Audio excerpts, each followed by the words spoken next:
Tertúlia. Meu boa tarde a todos e todas. Hoje é dia 6 de junho de 2014, uma sexta-feira. O verbete de hoje é o de número 3045, 4 páginas, 41 logias e 12 máximos. O tema, interação, acoplamentário, retrocognição, da especialidade parapercepciologia.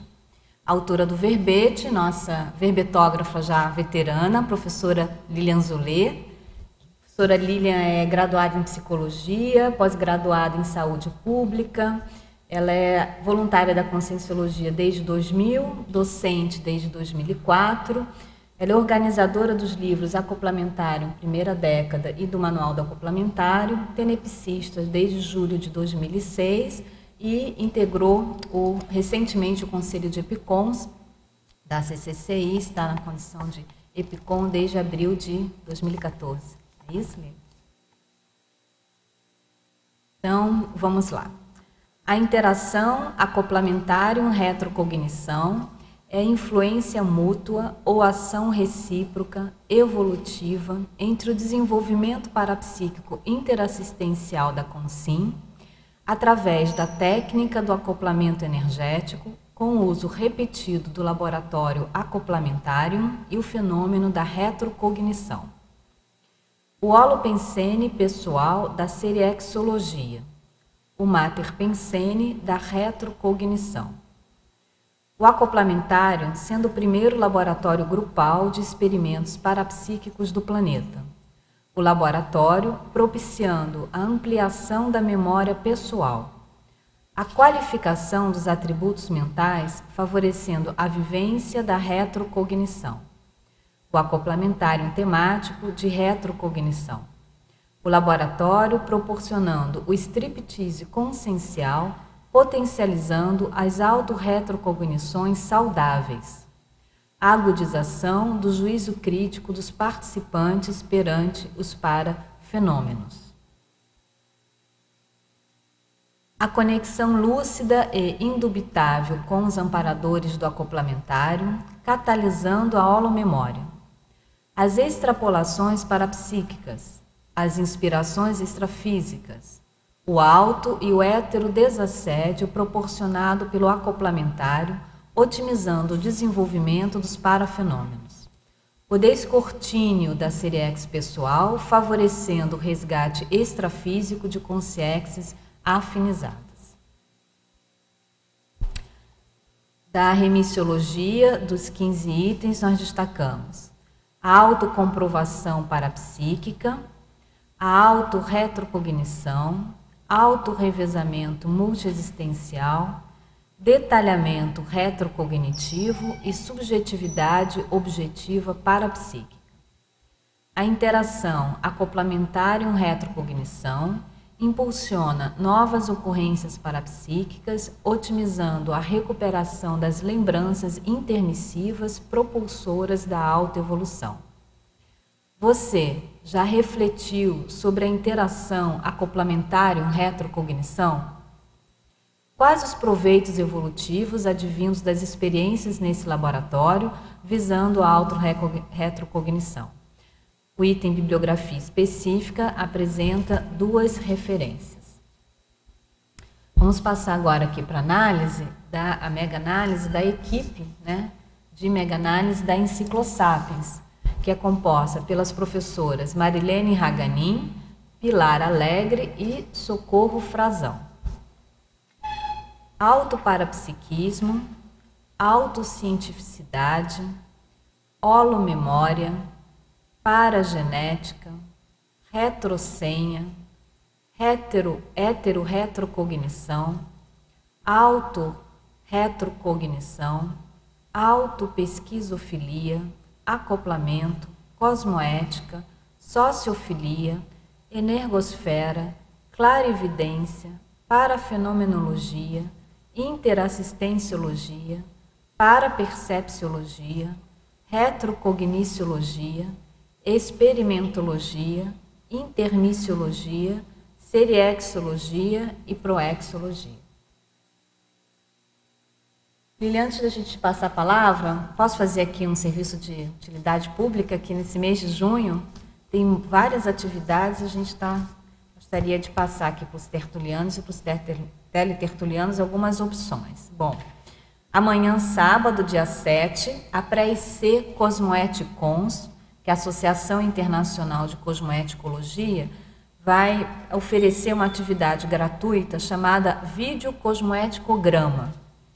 O filme é O Leitor. Quem vai estar coordenando a atividade é o professor Regrisson Alves, e o objetivo dessa atividade é analisar princípios cosmoéticos, buscando correlacioná-los com o nosso cotidiano.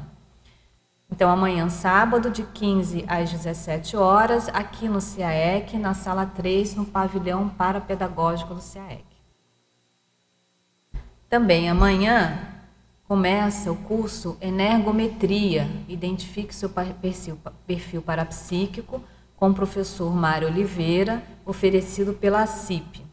O curso é no final de semana, sábado e domingo, dia 6, 7 e 8 de junho, na sede da CIP aqui em Foz do Iguaçu.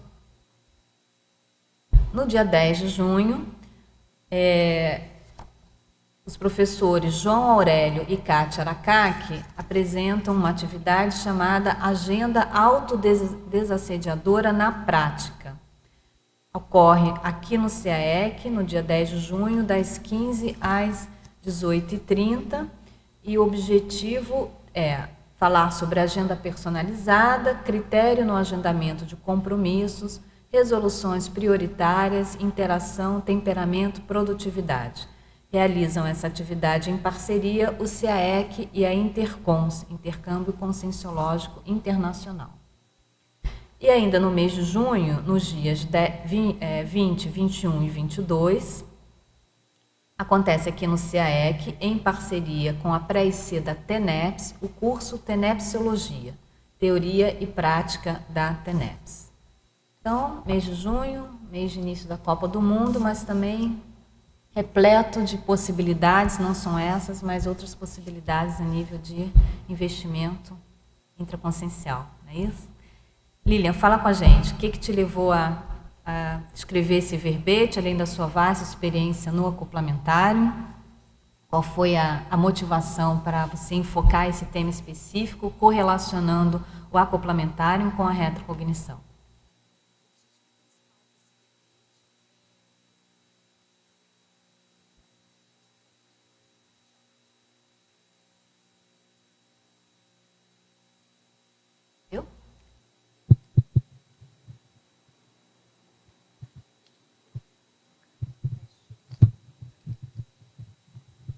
Bem, boa tarde, pessoal. Agora foi o som, né?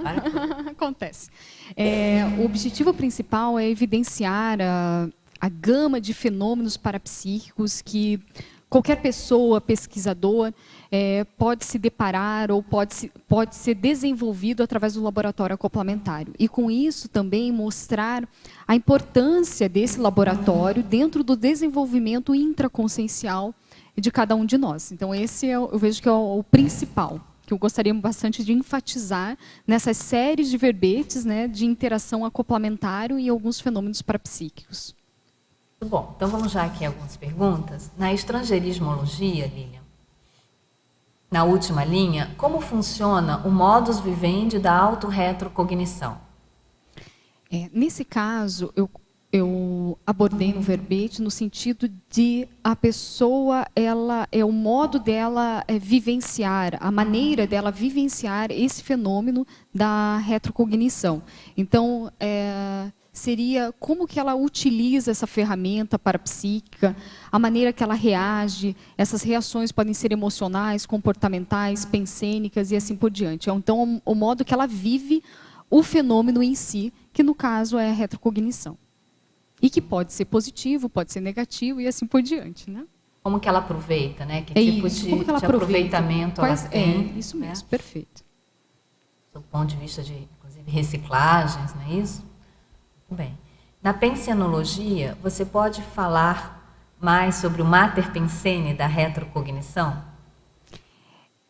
O mater pensene é quando a pessoa ela já tem uma bagagem, uma estrutura, uma consolidação dentro da retrocognição. Então, um exemplo seria aquele pesquisador que ele busca essas informações, essas leituras de vivências que ele teve, possui uma hipótese de ser uma vida passada, e ele busca essas informações, né, de uma maneira saudável. Então, ele vai criando, pouco a pouco, esse mater pensene desse fenômeno específico, desse fenômeno parapsíquico. Então, é uma pessoa que ela vai convergir todos os fatos e parafatos para a retrocognição. E isso, eu vejo assim que essa especialidade, ou esse jeitão de ser, ou esse modus vivendi, né, de vivenciar, de experienciar esse fenômeno, cada um de nós pode desenvolver. Então, o importante é você focar. Então, se a pessoa quer desenvolver essa retrocognição sadia, então vale a pena investir. O laboratório acoplamentar é uma dessas ferramentas, né? E com esse investimento, além do laboratório, de pesquisas, de se abrir mais para as possibilidades ou informações que vêm para a pessoa, ela consegue criar, pouco a pouco, esse mater pensene. A convergir, né, todas as coisas do seu cotidiano para essa temática. Agora, na página 15, no item da parafatologia, na segunda linha, como distinguir se o que houve foi uma hetero-retrocognição ou uma auto-retrocognição? Eu vejo que para distinguir, ela é difícil, porém vem da bagagem ou da experiência do próprio parapsíquico. Então, o laboratório acoplamentário vem contribuir com isso. Algumas vivências que eu tive no laboratório, eu consegui verificar qual seria a base ou a diferença de uma hetero-retrocognição de uma auto-retrocognição. O que seria isso? A auto, eu vivenciei, eu participei daquela cena, daquele cenário passado. E da hetero-retrocognição é que tem a ver com a pessoa que eu estou fazendo o acoplamento energético e não necessariamente comigo.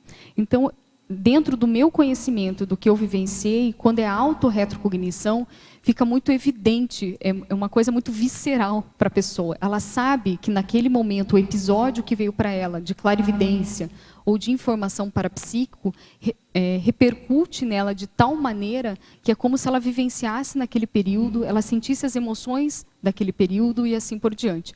Ela consegue perceber como ela pensava naquele momento histórico, né? Daquele momento em que ela está ali relembrando. Então, fica muito mais, novamente, enfatizando, visceral, nesse sentido. Já a hetero-retrocognição é quando você acessa, através do acoplamento energético, ou dessa interfusão das energias, a holomemória ou a história da outra pessoa. Então, esse sentido mais visceral, ele fica diminuído. É como se você assistisse um filme e não tivesse participação direta, você simplesmente é um espectador. E você coloca hipóteses desse cenário que está surgindo para você estar vinculado, relacionado com a pessoa que você está fazendo acoplamento energético. Então, o laboratório acoplamentário, ele vem a contribuir para a gente desenvolver essa autocrítica, né? E lá você tem a possibilidade de perguntar para quem você está fazendo acoplamento energético se ela tem tendências relacionadas aos aspectos que você retirou, né, das informações daquele acoplamento energético. Você acaba perguntando para ela vários outros fatores, né, que conjuntamente vocês podem ou não pesquisar sobre a questão da hetero-retrocognição.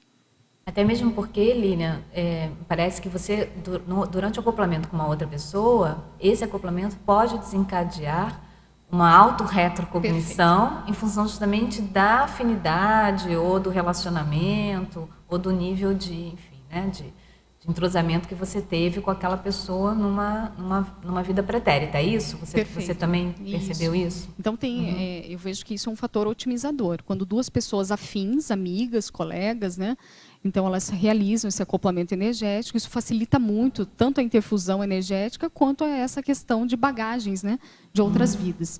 Eu posso colocar uma vivência pessoal onde, com uma colega, né, no caso era um EPICOM, era uma mulher, e eu tive uma afinidade extrema, tenho até hoje uma afinidade extrema com essa pessoa, e ao realizar o acoplamento com ela, ficou nítido o enredo do passado, da minha afinidade, ou seja, eu identifiquei o país, eu identifiquei a classe social, eu identifiquei onde nós estávamos, o que trabalhávamos, mas eram fragmentos dessas informações. Isso é importante deixar claro, né, para os pesquisadores, que muitas vezes a autorretrocognição ela não é tão clara e precisa. Então, elas são fragmentos, né, de lembranças, de memórias, e que, por isso, exige muito registro e muita pesquisa, para a gente retirar toda a bagagem emocional e ficar com o fato real. Né? E é interessante que, nesse aspecto, eu conversei com a minha colega, né, e ela realmente comentou que ela percebeu a mesma coisa, percebeu do sentido assim, energético, de conteúdos, né, parapsíquicos, e que ela teve a mesma repercussão de autorretrocognição. Então, foi auto e hétero, retrocognição simultânea, positiva, saudável, e que eu vi que após esse fenômeno, eu mudei muitas coisas, porque eu tive a oportunidade de ver pequenos erros, nuances de erros que eu cometi, que estava relacionado com o parapsiquismo, e que daquele momento eu me posicionei. Opa, isso eu já fiz, já me omiti, agora vamos para um patamar maior. E essa mesma colega também pensou e reavaliou condutas dela. E eu escrevi um verbete que era pitonisa, na época, que aí foi para uma GESCOM, né, para uma evidenciação. Aí, então, foi a evidenciação de um passado, onde teve uma reciclagem, ou pequenas reciclagens, aonde eu abordei. Então, eu queria trazer nesse sentido o acoplamentário, né? A oportunidade que esse laboratório faz para a pessoa se autorreavaliar, tanto no presente momento quanto no passado. Ele dá essa visão, né? Uma multivisão. Muito bom. E ainda na página 15, na ciclologia, como funciona o ciclo de heterodespertamentos proexológicos? Como o acoplamentário otimiza este ciclo nos participantes?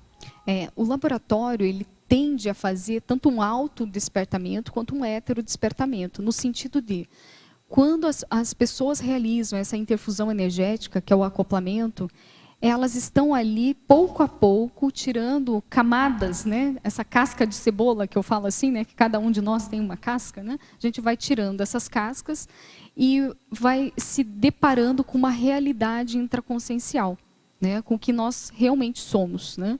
E com as nossas máscaras, defesas, o que podemos mudar e assim por diante. Então, ele é como se a pessoa levasse um choque positivo de energia. E ali ela se desperta para uma realidade, que é a realidade evolutiva, multidimensional, dos seus talentos, né? E então o laboratório ele tende a fazer isso. Agora, para que ocorra isso com as pessoas, com os pesquisadores, professores e afins, é necessário, mínimo, uma abertura para isso, né?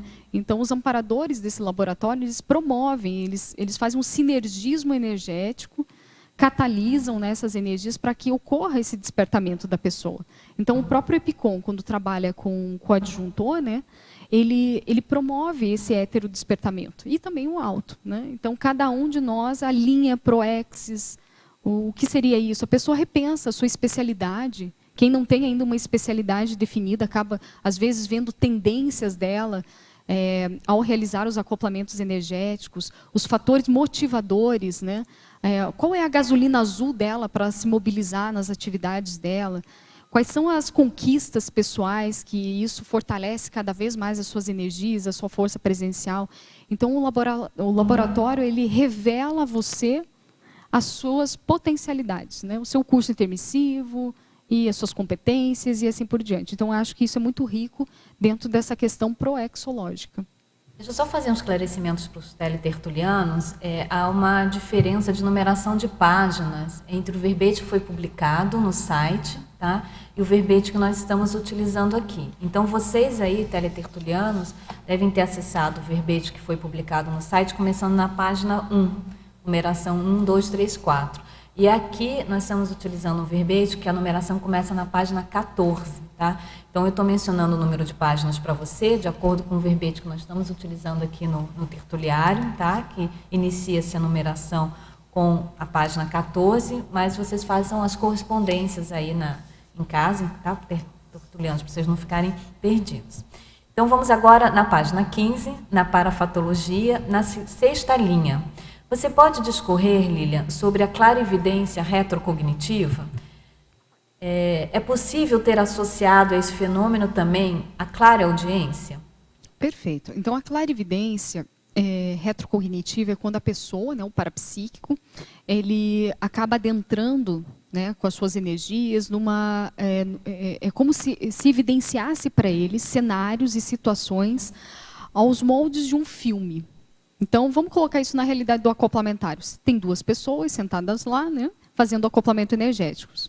Vamos dar um exemplo assim. Uma delas aprofunda o acoplamento energético e, devido à afinidade entre as duas, esse que tem maior facilidade com a clarividência acaba vendo cenários, situações, que é isso que eu mencionei, como se fosse um filme, né, e que esse parapsíquico consegue retirar informações, digamos, da realidade dele ou do outro, vinculadas às vidas passadas. É importante colocar que quando é auto-retrocognição, vou enfatizar novamente, para o parapsíquico fica muito evidente. Ele tem uma participação ativa, direta desse cenário. Ele sabe que ele estava ali, porque ele compreende como ele estava se sentindo naquele período. Então, isso reverbera. É como se fizesse uma catarse naquele momento. Tudo fica muito mais intensificado. E ele compreende alguns aspectos dele imediatamente. Então, quero fazer assim uma síntese, né? Porque o fenômeno da retrocognição ele é bem complicado e complexo, digamos assim, né? Então, é nesse sentido. E a questão então, essa é uma modalidade, é um tipo de clarividência que pode ser sentida, né, ou vivenciada pela pessoa. A questão da clareaudiência, eu vejo que é possível sim. Por quê? A clarividência ela é considerada o fenômeno mãe. É o primeiro dentre inúmeros fenômenos. E, normalmente, através da clarividência, que é o terceiro olho, ele acaba abrindo ou aprofundando outros fenômenos parapsíquicos. Então, normalmente, nós temos associados vários fenômenos, só que nós nos detemos mais a um. Só que, se nós estudarmos mais o nosso jeitão de funcionar nas questões energéticas e parapsíquicas, podemos nos deparar com outros fenômenos. No caso, clareaudiência, no caso, pode ser uma psicometria, no caso, pode ser ectoplasmia, e assim por diante, até a pangrafia, que é o mais evoluído, amplo, e assim por diante. Então, eu vejo que quando acontece a clarividência com retrocognição, já é uma associação de dois fenômenos. E com isso vai gerar mais fenômenos, e assim por diante. Agora, Lina, esses fenômenos, eles não ocorrem só com as pessoas que estão no centro do acoplamentário, né? Que estão ali realizando o acoplamento, o EPICOM, o coadjutor, ou dois, né, coadjutores. Eles podem acontecer também com as pessoas que estão, com todas as pessoas que estão participando do experimento no laboratório, né? Os participantes, os demais alunos, podem sobrevir a esse tipo de fenômeno, né? Essas ocorrências parafenomênicas, né? Perfeito. O laboratório ele é ativo em qualquer parte onde está o pesquisador, né? Então ele está funcionando, não é só no centro, né? Então isso é muito importante que você está comentando, Cris. Então os alunos participando ou não diretamente do acoplamento energético, eles têm que ter em mente essa questão que o laboratório funciona, né? Ele está ali imerso nesse campo bioenergético. E tem casos de alunos que já relatou que ao vivenciar, ao ver dois colegas fazendo acoplamento energético, ele teve espontaneamente exteriorização abrupta de energia, uma descoincidência abrupta, rápida, e conseguiu adentrar naquele acoplamento até promover uma autorretrocognição e que tinha conteúdos do que estava acontecendo naquele acoplamento energético. Ou seja, o acoplador, o EPICOM e aquele aluno que não estava diretamente relacionado tiveram impressões muito próximas e todos vinculados com a retrocognição. Isso aconteceu num acoplamentário temático sobre retrocognições. Então, isso vale a pena observar. Então, muito bem, eu acho que até essa última explicação é gancho para a próxima pergunta. Na página 16, você tem um parágrafo chamado lucidez. Que você fala, pela parapercepciologia, o parafenômeno da retrocognição, quando desenvolvido de modo lúcido, cosmoético e interassistencial, favorece o desenvolvimento do raciocínio parasemiológico interexistencial, do zoom mnemônico e da retrosenha pessoal, resultando na maior compreensão dos contextos pessoais e grupais. Então, a teletertuliana aqui, ela quer que você explique esse parágrafo, comente um pouco mais esse parágrafo, né?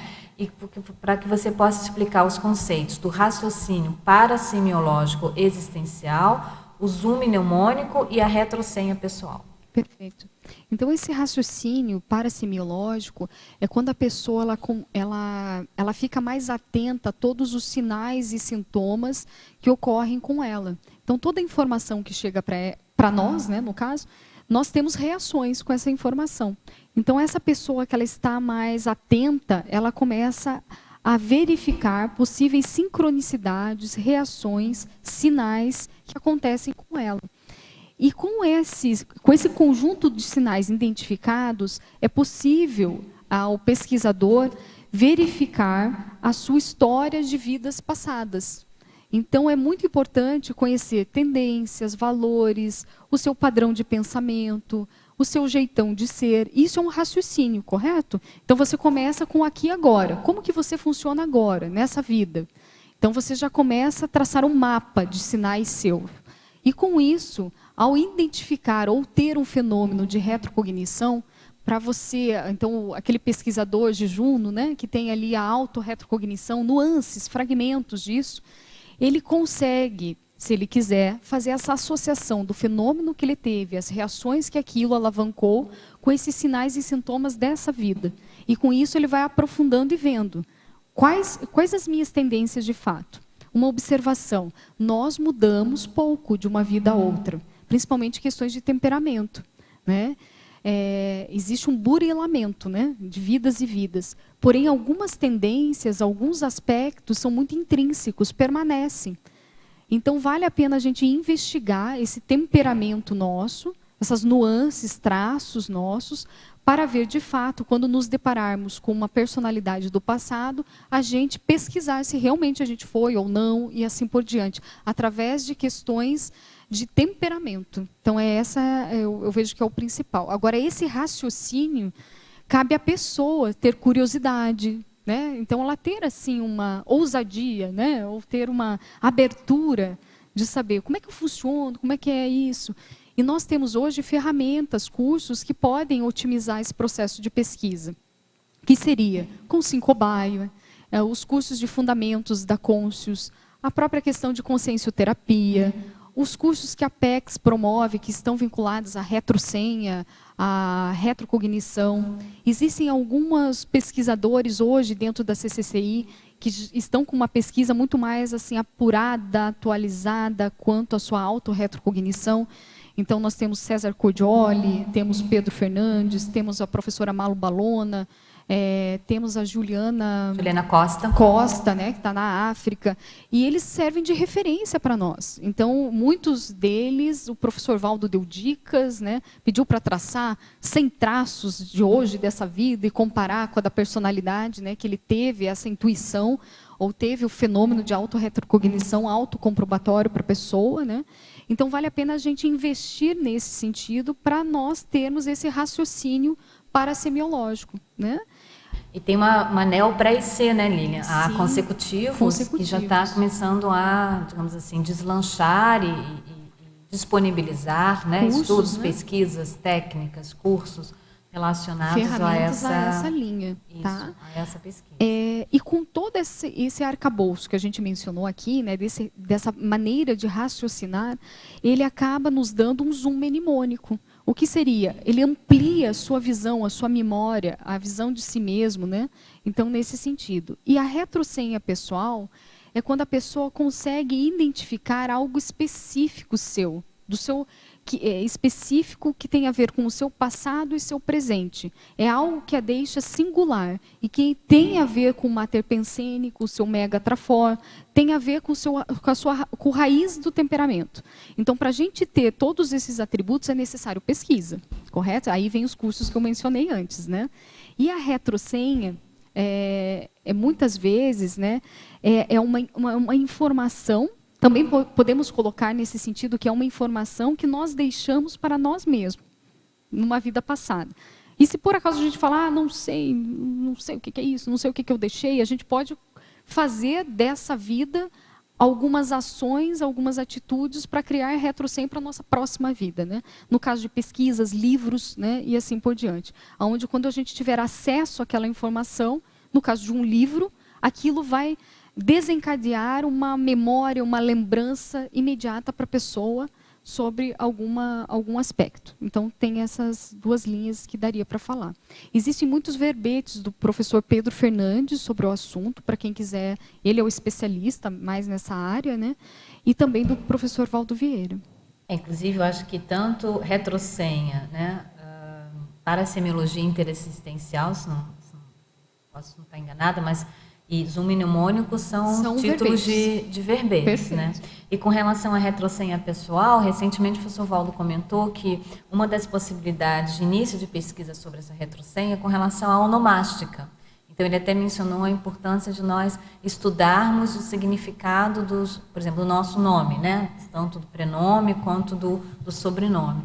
E que o estudo da onomástica seria já um início de princípio de começo para a identificação de algumas hipóteses relacionadas à retrosenha pessoal.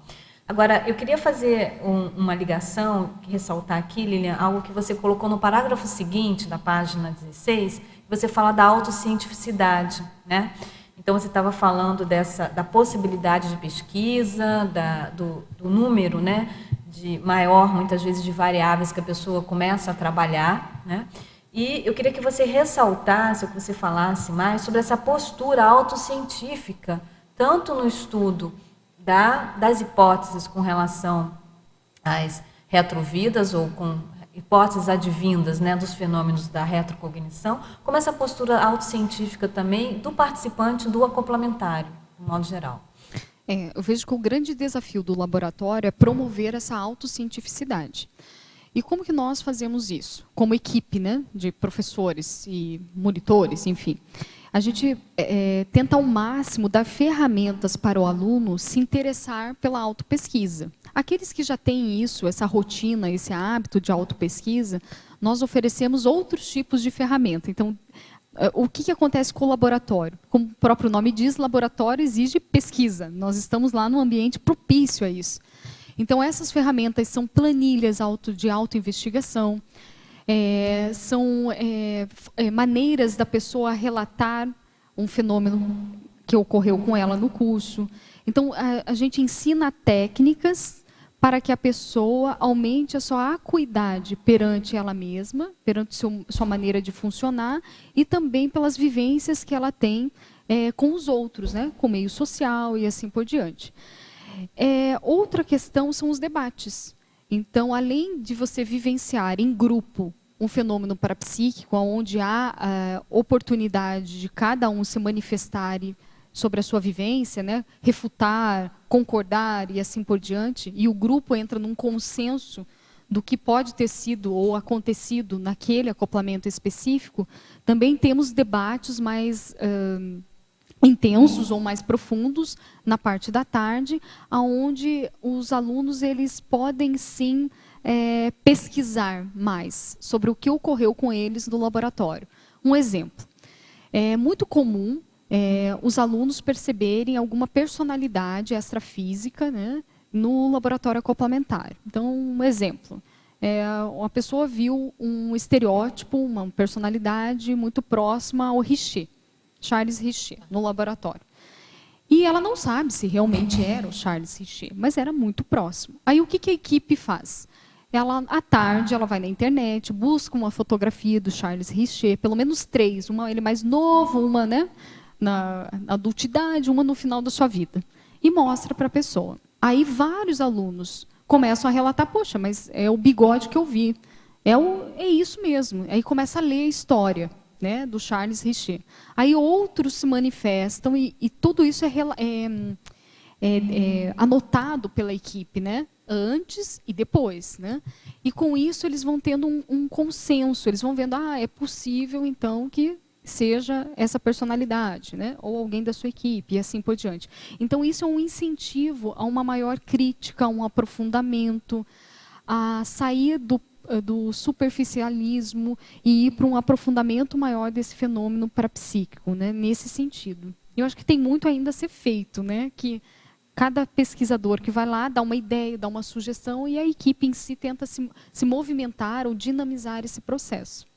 O que me chamou a atenção nesse seu parágrafo é que você ressalta a condição da postura íntima da autocientificidade. Ou seja, é um modus, né, operandi do pesquisador no sentido de ele adotar determinados tipos de condutas, de posturas, de comportamentos, né, que vão favorecer esse estudo mais científico, sem, digamos assim, descambar para, digamos, um misticismo, ou então a pessoa, ela muitas vezes pode ficar muito empolgada, não é isso? Ou então ela vai perdendo justamente o senso de noção, não é isso, Mala? Vai justamente perdendo o seu senso investigativo, pesquisístico, no sentido de estabelecer hipóteses. Então, se a pessoa ela já vem com uma ideia extremamente formatada, a priorística já definida, isso solapa qualquer espírito autocientífico no que diz respeito à autopesquisa, principalmente nos fenômenos retrocognitivos, né? Perfeito. Porque a possibilidade, temos que estar atento para essa possibilidade das fantasias, do onirismo, das suposições,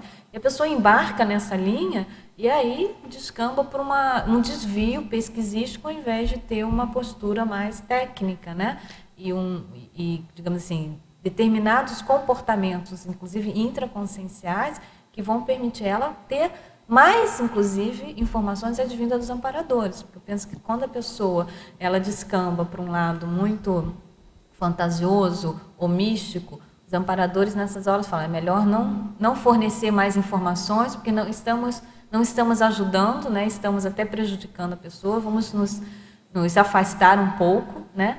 Para que a pessoa não fique mais confusa ou ela acabe não se atropelando nas suas hipóteses de pesquisa. Né? Eu acho interessante o que você está comentando, que o laboratório é justamente para isso.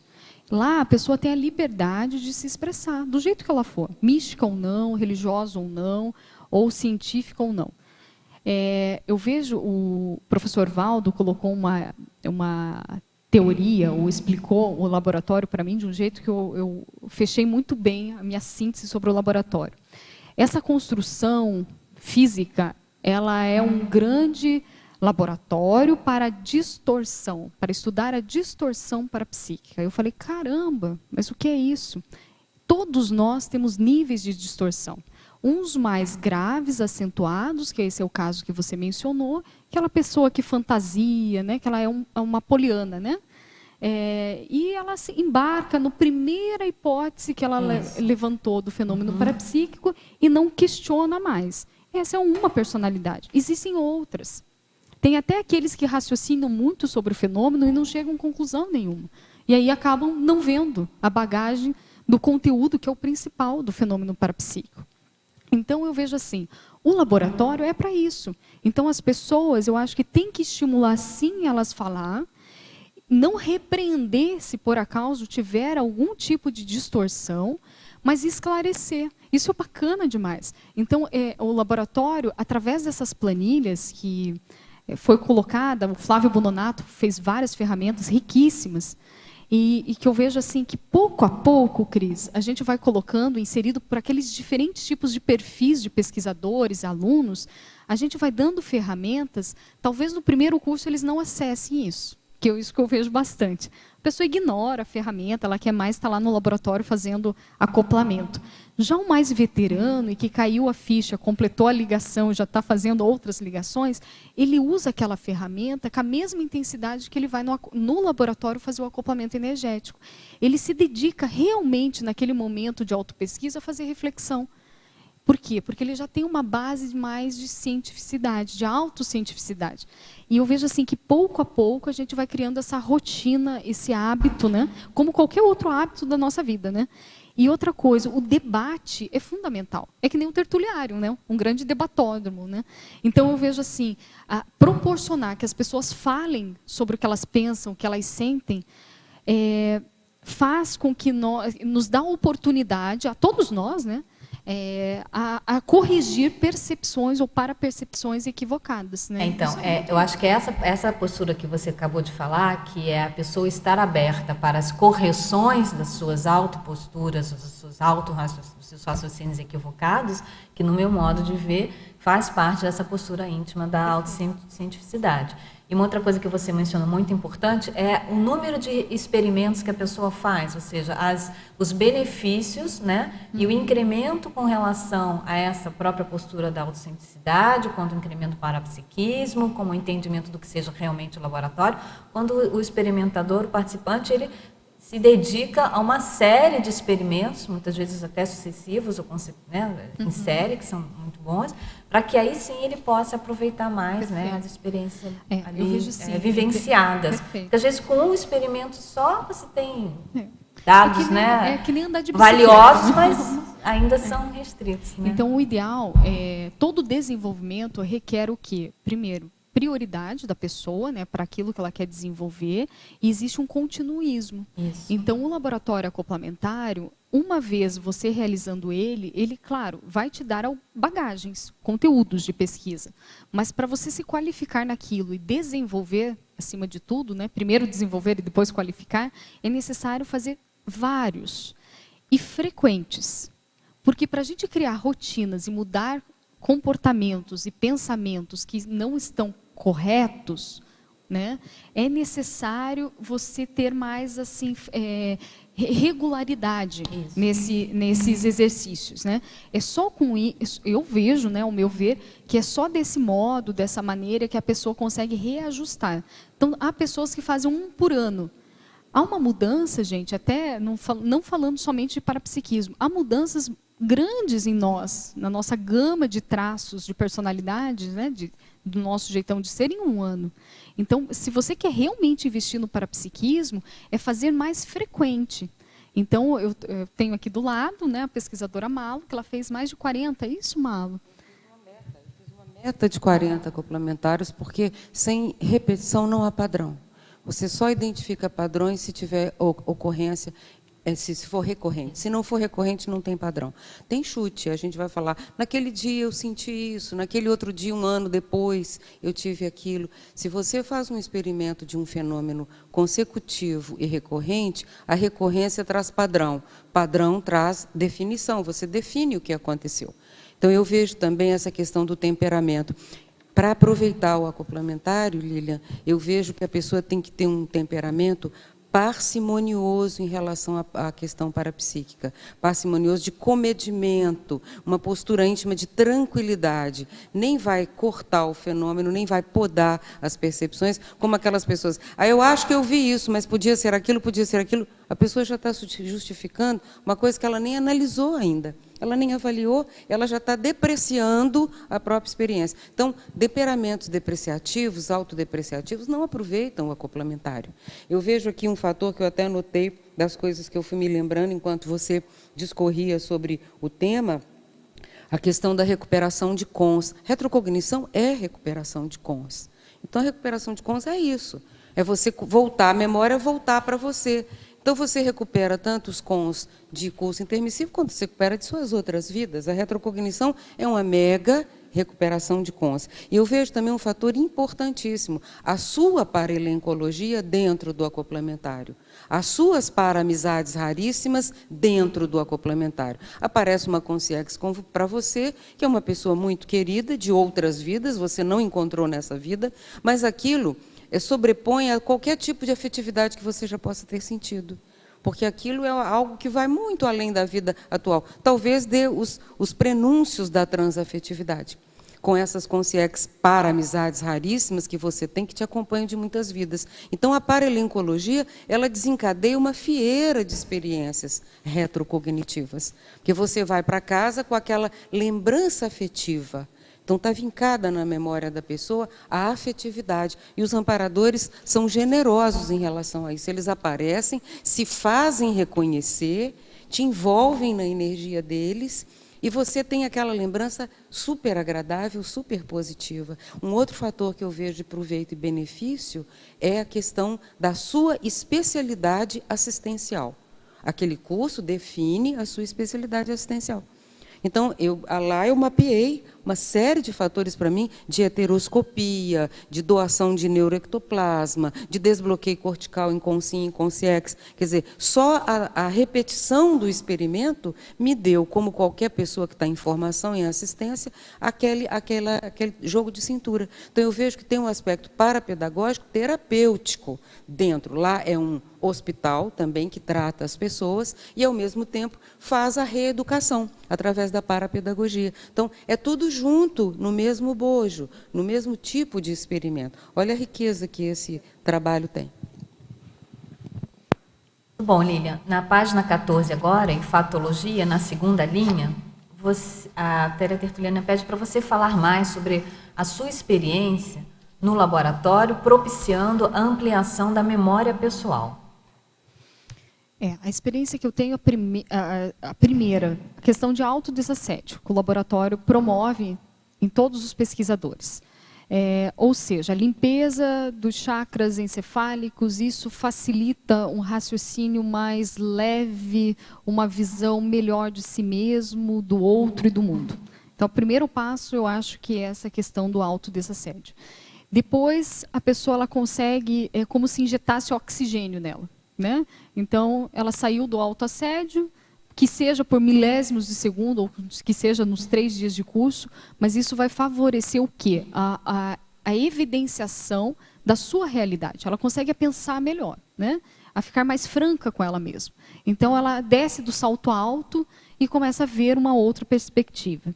Então, nesse sentido. Com isso, ela vai aprofundando outros atributos. Né? Então, aí ela vai aumentando, é como se os seus talentos fossem mais evidenciados. Então, devido a essa limpeza energética, ela consegue ficar mais concentrada, mais atenta. A sua memória, existe uma fixação até de memória episódica, uma memória pontual, vai melhorar. E também essa questão de recuperação de cons. Então, se ela está mais limpa, se ela está mais aberta naquele momento, pequenos fragmentos, ela vai ter mais acesso à sua intermissão. Então, isso é muito interessante. Isso varia de pesquisador a pesquisador, de abertura de pesquisador para outro e assim por diante. Temperamento, e aí uma gama, né, de fatores que vão influenciar. Mas eu vejo nesse sentido dessa ampliação, né, dessa memória e também da qualificação dos atributos mentais. E agora, ainda na fatologia, Lilian, na quinta linha, você pode falar da agudização do juízo crítico dos participantes perante os parafenômenos? O autoengano fica, então, limitado? Não, eu vejo assim, o laboratório, como eu falei, ele potencializa a questão, não potencializa, ele evidencia as distorções parapsíquicas. Então, vamos colocar evidencia. E com isso, a pessoa, existem ferramentas que a própria equipe de professores estimulam o juízo crítico de cada participante. É possível ter enganos mesmo assim? Sim, é possível, que vai depender muito da realidade de cada pessoa, das vivências.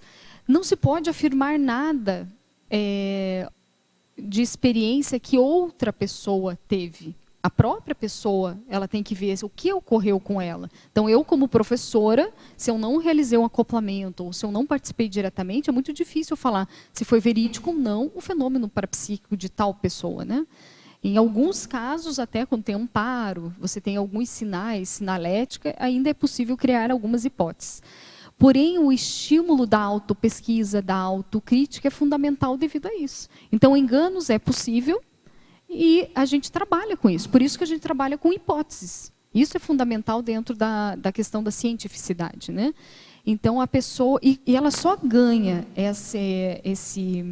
esse corpo, essa experiência, fazendo os experimentos frequentemente, que é aquilo que a Malu falou, para ter um padrão, para ter a questão da rotina, para ela ver, de fato, quais são os enganos que ela ainda possui. E eu garanto que nós temos enganos, né? Pequenos enganos, devido à nossa forma ainda viciada de ver as questões extrafísicas, né?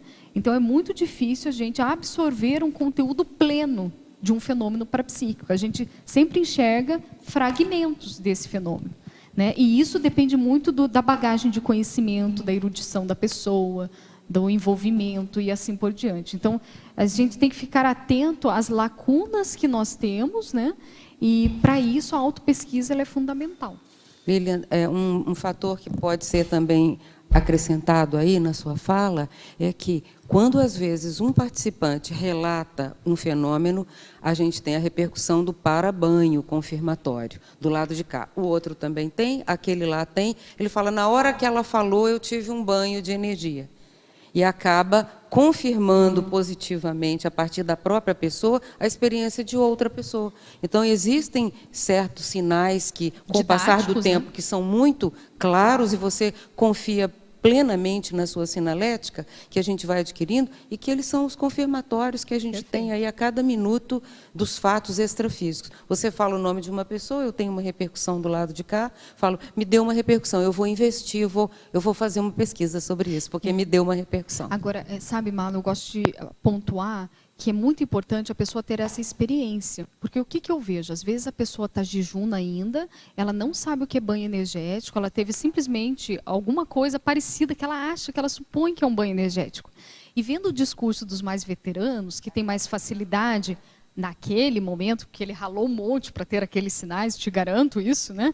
Ela acha qualquer repercussão no dedinho, eu também tive banho energético, né? E eu também tenho, ela entra na onda. Olha só que interessante o laboratório. Eu tenho essa visão do laboratório, né, dos 10 anos lá dentro, então eu vejo o discurso de todos os níveis, sentidos e pessoas.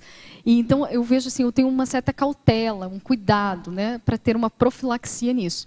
Então, dentro do laboratório, nós vamos ter pessoas muito experientes com o parapsiquismo, que já passaram assim de tudo. E não foi assim, não é algo que vem do nada, a pessoa ralou para isso. E tem pessoas que estão começando agora, elas podem ter até talentos inatos, paragenéticos, potenciais parapsíquicos, mas ainda não está burilado. E isso é normal, gente, todo mundo passa por isso, né? Então, a gente tem que saber muito bem escutar dentro do laboratório aquela pessoa. Opa, o que isso tem a ver com as minhas parapercepções? E trazer para reflexão. Será que isso é um banho energético? O que é banho energético? Aí entra o quê? Teoria. Tem que ter conceito, tem que ter base do quê? De rotina. Ela fez aquilo várias vezes, viu o que é um banho de energia, criou um padrão e sabe o que é aquilo identificado. Então, eu vejo assim, que tudo isso que nós estamos falando é autocientificidade. Então, o laboratório ele promove isso. São várias pessoas de vários níveis que se encontram lá dentro, fecha a porta, joga a chave, vamos ver o que acontece. Essa dinâmica democrática, né? Essa dinâmica democrática, essa dinâmica inclusiva com relação ao desenvolvimento parapsíquico que o laboratório complementar promove é extremamente salutar, é extremamente interassistencial para todos que estão ali, inclusive para as consciex que participam também, sejam na condição de amparadores, sejam na condição de assistentes, sejam na condição de assistidos do experimento em si, né? Da dinâmica experimental do laboratório. Então, essa inclusão, essa democratização, é um curso sem pré-requisito, então, como você disse, tem ali desde o parapsíquico mais veterano até o jejuno, que está iniciando, né, o seu contato maior com o autoparapsiquismo. Isso é extremamente válido, útil e positivo dentro da dinâmica interassistencial. Se você é veterano, né, o parapsíquico veterano, você aprende demais com aquele que está chegando. Lógico, porque ele às vezes chega melhor do que você. Claro, cansa de acontecer, de chegar uma pessoa hoje e ela dá um show para todo mundo, num sentido assim, da veracidade e do conteúdo e do nível parapsíquico em que ela está. Então chega ali aquela pessoa com aquela cara mais desendereçada, como quem não quer nada, e ela dá um show em todo mundo, porque ela está vendo além de tudo, e a gente vê que o processo é autêntico, e dá para perceber, tem confirmação. Então, também a gente nota que é um caça-talentos o acoplamentário, porque ali aparece gente fora de série, que já devia estar trabalhando até conosco aqui há mais tempo, extremamente veterano, só não tinha os conceitos. Tanto é que o objetivo do laboratório é formar epicentros. Um dos objetivos é formar epicentros, é formar tenepsistas, né? Então, ele é esse caça-talentos. E o mais interessante é que ele atua ao modo de um espelho, né? Então, veterano ou não, jejum ou não, cada um é reflexo do outro. Isso. E todo mundo aprende. Cada um mostra lacunas, mostra qualidades, mostra... Então, a caminhada evolutiva é reeducação. Nós sempre estamos caminhando para nos aperfeiçoar cada vez mais, né? Bom, então, isso é muito... Pergunta. Lilian, aqui na página 15, Eu já sei que você tem muita experiência, que você é veterana, já ouviu muitos relatos. Comenta para a gente sobre as lembranças do período intermissivo. Onde que está isso? Última linha do Parafatologia, na página 15. Tá, olha só, eu tenho experiência com laboratório acoplamentário, mas assim, falta muita coisa, entende? Falando assim de questões cosmoéticas, tá? Que eu estou falando, que vivência em si, o aprofundamento dessa vivência com as questões da cosmoética, eu acho que me falta bastante. Nesse sentido, eu vejo que eu estou engatinhando. Na questão do curso intermissivo, foi impressionante quando eu recebi a chave do laboratório, deixa eu evidenciar a situação, né? Quando eu recebi a oportunidade de coordenar o laboratório acoplamentário pela professora Mabel Teles. Foi uma data muito assim especial por outros inúmeros fatores que aconteceram na minha vida, desde a minha infância, entendeu? Tem um marco. E ela me entregou essa chave quando eu estava saindo de um laboratório acoplamentário. Estava naquele caminho de saída, né, perto ali da holoteca, né, que a gente está andando, e ela estava também participando no curso, a professora Mabel, ela virou do nada, pegou a chave e falou, é seu. Ela falou assim, do jeitinho dela, né? E quando eu peguei aquela chave, foi impressionante o banho de energia, e a minha clarividência naquele momento ativou tanto, mais do que dentro do laboratório quando eu estava no curso. E foi impressionante a consciência que eu vi, ali se ficou muito presente e que em milésimos de segundo me reportou a experiências de curso intermissivo. E parecia que me dizia assim, está tudo certo, você já fez, já está tudo certo, né? Você entende? Então, são pequenas nuances de curso intermissivo. E aí, nesse sentido, eu tenho algumas. Falando do laboratório acoplamentário, desde a primeira vez que eu entrei como aluna, eu sentia que aquilo não era novidade para mim. A sensação que eu tenho, que eu já fiz isso no extrafísico muitas vezes. É como se aquilo fosse um teatro, sabe? Uma especialidade que fizeram com alguns intermissivistas, né? Nesse sentido de acoplamento, dessa questão didática, né? Da pessoa vir aqui já com essa força, né? Com esse sentido de trabalhar essa questão bioenergética e parapsíquica. Então, os fatos que eu posso te dar é nesse sentido, assim, são pequenos, entende? Mas com um conteúdo profundo para mim que eu não consigo passar em palavras, assim. Eu tenho certeza dessa situação. Então, quando aparece essa amparadora específica, não tem dúvida, entende? A tua força parece que triplica, o teu entendimento é imediato, e às vezes você olha, o fenômeno foi 1 segundo, 2 segundos, né? Eu entendo, então isso é impressionante, você fala dessa convicção, né? Então eu vejo que vale a pena, e tudo isso exige do que nós? Um mínimo de espaço mental para que esse fenômeno ocorra. Se naquele momento a Mabel me desse a chave e eu ficasse em euforia, já ia cortar o fenômeno, entende? Penso eu, né? Se a pessoa chegasse assim, tivesse uma emoção, né, mais exacerbada, ou sei lá, tivesse um pensamento, uma baixa autoestima na hora, vai saber, né? Então, todos esses traços, eles inibem, eles travam o fenômeno parapsíquico. Então, é muito importante a gente trabalhar em nós essa questão de melhoria, sabe? Para a gente ficar mais disponível para essa equipe de amparadores. Agora, aqui em binomiologia, você põe o binômio paragenética e genética. Você pode comentar na página 15 página, também. Fazendo favor. Na página 15. Página 15. É o primeiro binômio, paragenética e genética. É no sentido da pessoa, existe a possibilidade, né, da pessoa ela ter inata essa questão parapsíquica. Então, esse talento é paragenético. São várias vidas sucessivas onde esse indivíduo ele trabalhou com a questão parapsíquica, e isso vai marcando, vai fincando entende? O seu temperamento, o seu mater pensene, que a gente falou, né? E quando ele vai ressomar para a próxima vida, provavelmente ele vai se abrir com mais facilidade nesses quesitos da questão parapsíquica. Então, sempre há esse binômio, paragenética e genética, uma predominância maior da paragenética, principalmente quando a pessoa ela trabalha assim, no curso intermissivo e assim por diante, né? Ela está mais assim aflorada, né? Está mais limpa, né? Tá descarta o dom divino, né? Aí a genética complementa. Então ela vem de uma família complementar, né? Para que aquele traço seja potencializado nesse sentido. Estou falando de uma maneira mais homeostática, né? Ok, obrigado. Lilian, terminando aqui as perguntas dessa tele tertuliana, na página 15, em parafatologia, na segunda linha. Como funciona a conexão lúcida e indubitável com os amparadores do acoplamentário, catalisando a holomemória? Como pode-se classificar um fenômeno de indubitável? É quando a pessoa ela não tem apenas a sensação, mas ela tem a concretude daquele fato. Ela sabe, não precisa ninguém apontar para ela ou ela terceirizar esse fenômeno parapsíquico. Ela não tem mais perguntas, compreendem? Mas não porque ela tem uma crença que aquilo é o certo ou errado. Simplesmente a vivência que ela teve tantas informações que para ela é precisa e que normalmente vem senhas dentro dessa informação parapsíquica em que ela rememora outros fatos que ela fala, cara, isso é isso, não tem jeito, não tem como eu duvidar, né? Então é essa questão de concretude para ela desse fenômeno.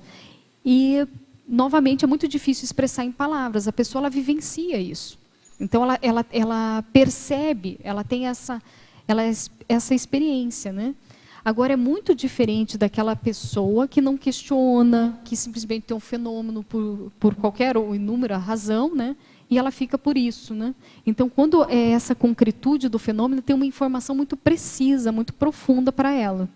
Seria nesse sentido. E aí, ela quer saber também como é que funciona essa conexão lúcida com os amparadores do acoplamentário que catalisam a holomemória, né? A primeira coisa que eu vejo é a questão da intenção.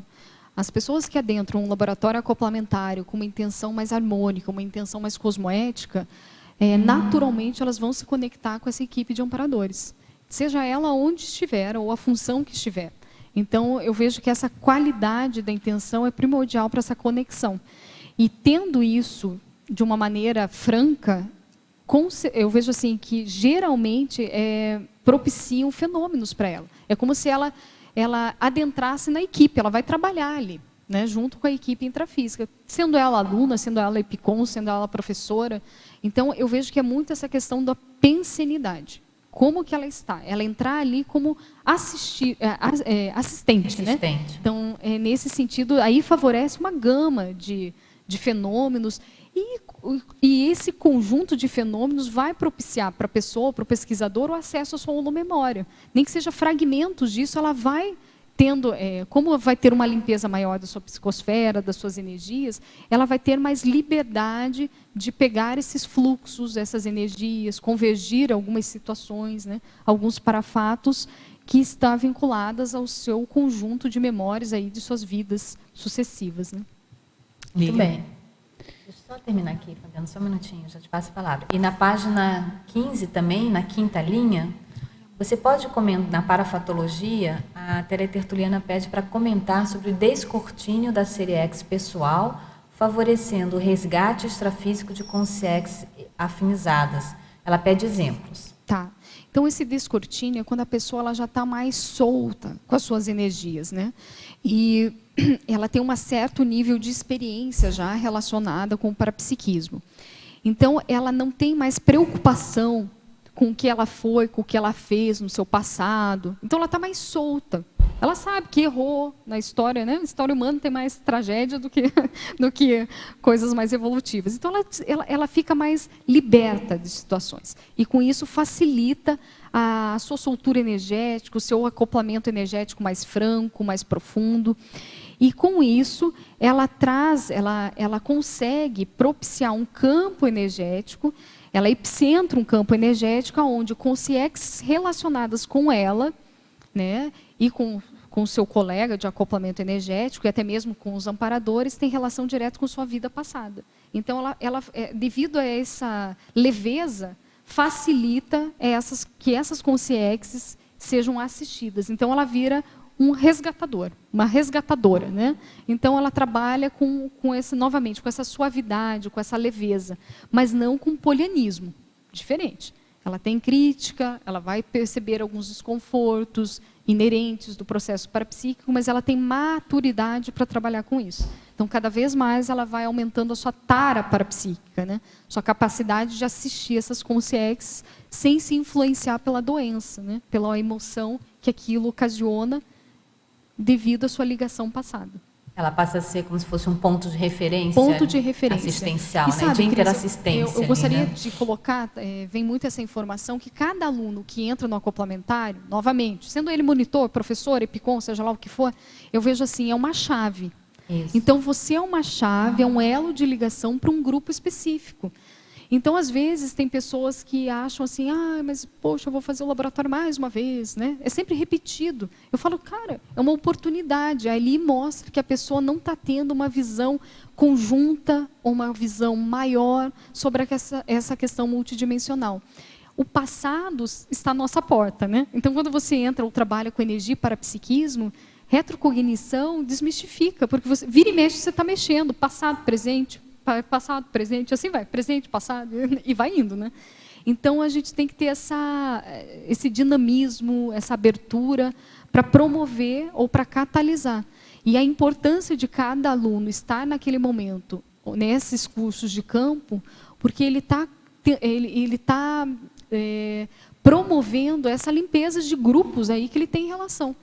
Então, às vezes, a gente não tem lucidez do que a gente faz. A gente só vai saber isso no curso intermissivo, na intermissão e assim por diante. Mas essa disponibilidade da pessoa estar ali, independente de qualquer coisa, essa proatividade, isso facilita muito. Então, ela traz várias consciências relacionadas a ela. E isso, ao meu ver, é o máximo, né, de assistência, né? Então, é você estar atuando realmente como um assistente de uma maneira bem franca. Félix, primeiro. Vamos lá. Oi, Lília.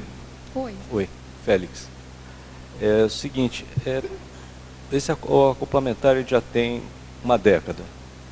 Então, por exemplo, se a gente pegar um item aqui, eu queria que você discorresse um pouco, por exemplo, na parte de interaciologia, a interação acoplamentário, retrocognição. Então, ao longo desses 10 anos, o que você viu em termos de vincar mais, em termos de qualificação, porque a gente sabe que o laboratório se torna mais intenso, né? A fenomenologia se torna mais intensa na medida da repetição, que o holopensene vai vincando.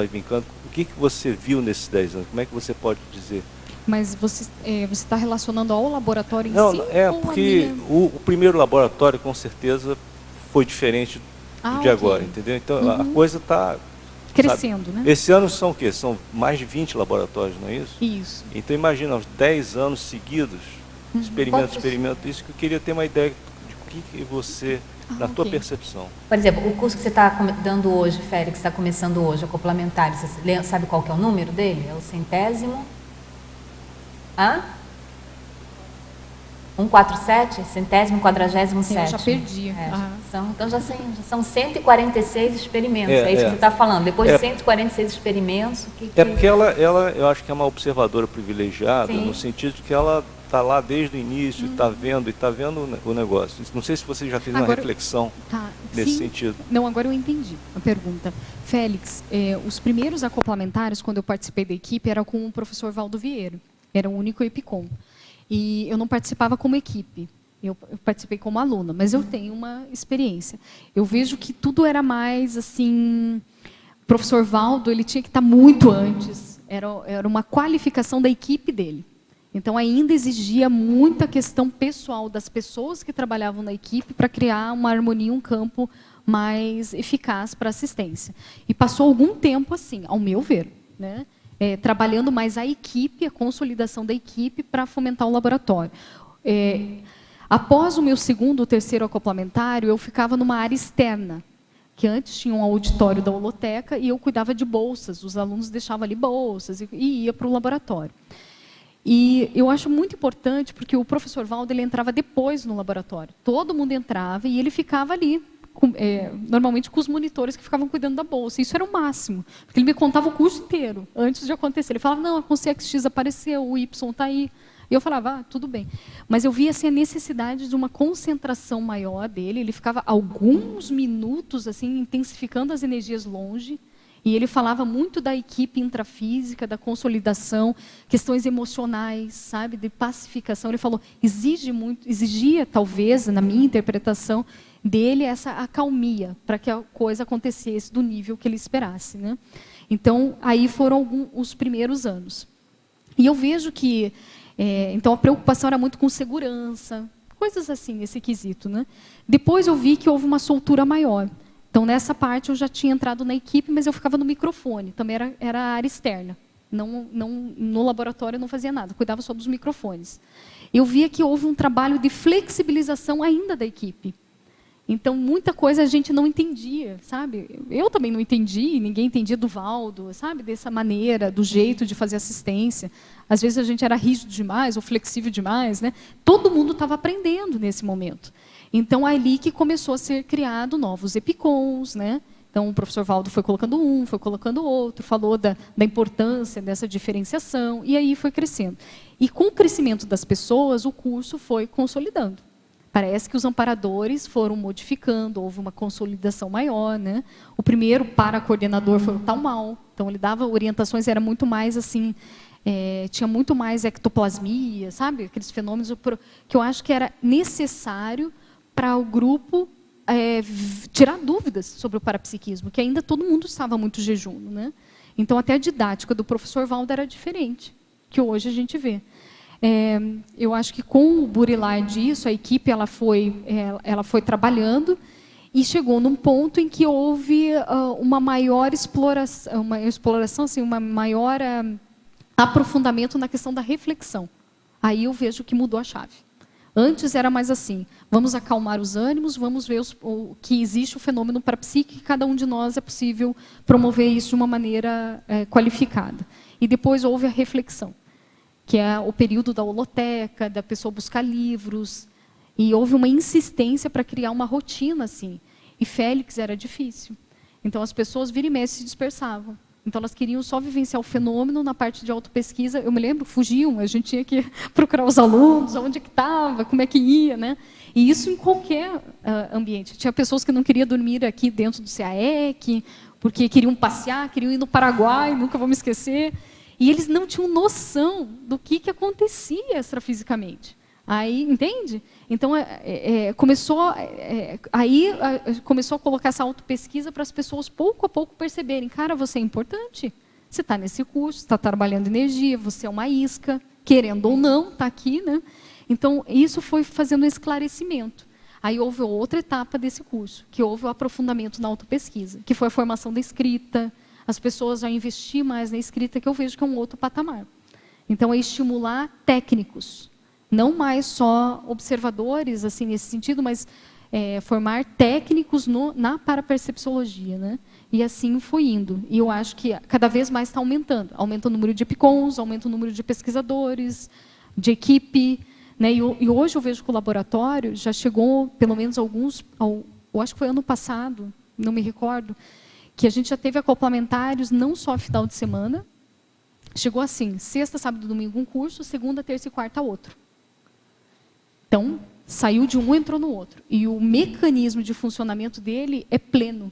Mudou hoje, chegou um ponto de, mudou-se a equipe, o curso funciona. É como se cada novo integrante da equipe já tivesse uma senha lá dentro, entende? Isso é muito interessante. É isso que eu falo. E isso vai criar, tem uma harmonia que só vivenciando, gente. Eu gostaria muito que todos vocês participassem, assim, tivesse uma vivência, né, da equipe. Porque a pessoa é escalada para ficar no laboratório, primeira vez. Eu via muito isso. É como se um amparador, acoplasse com essa pessoa. Isso eu já vi em clarividência. Acopla com a pessoa e a pessoa fala assim para mim, Lilian, a ideia veio para mim assim, assim, assado. E aquilo é perfeito para aquele curso. Então, você sente a conexão. Parece que atingiu um nível de maturidade, onde entra um novo, as informações são passadas, entende? Com uma maneira muito mais rápidas e assim por diante.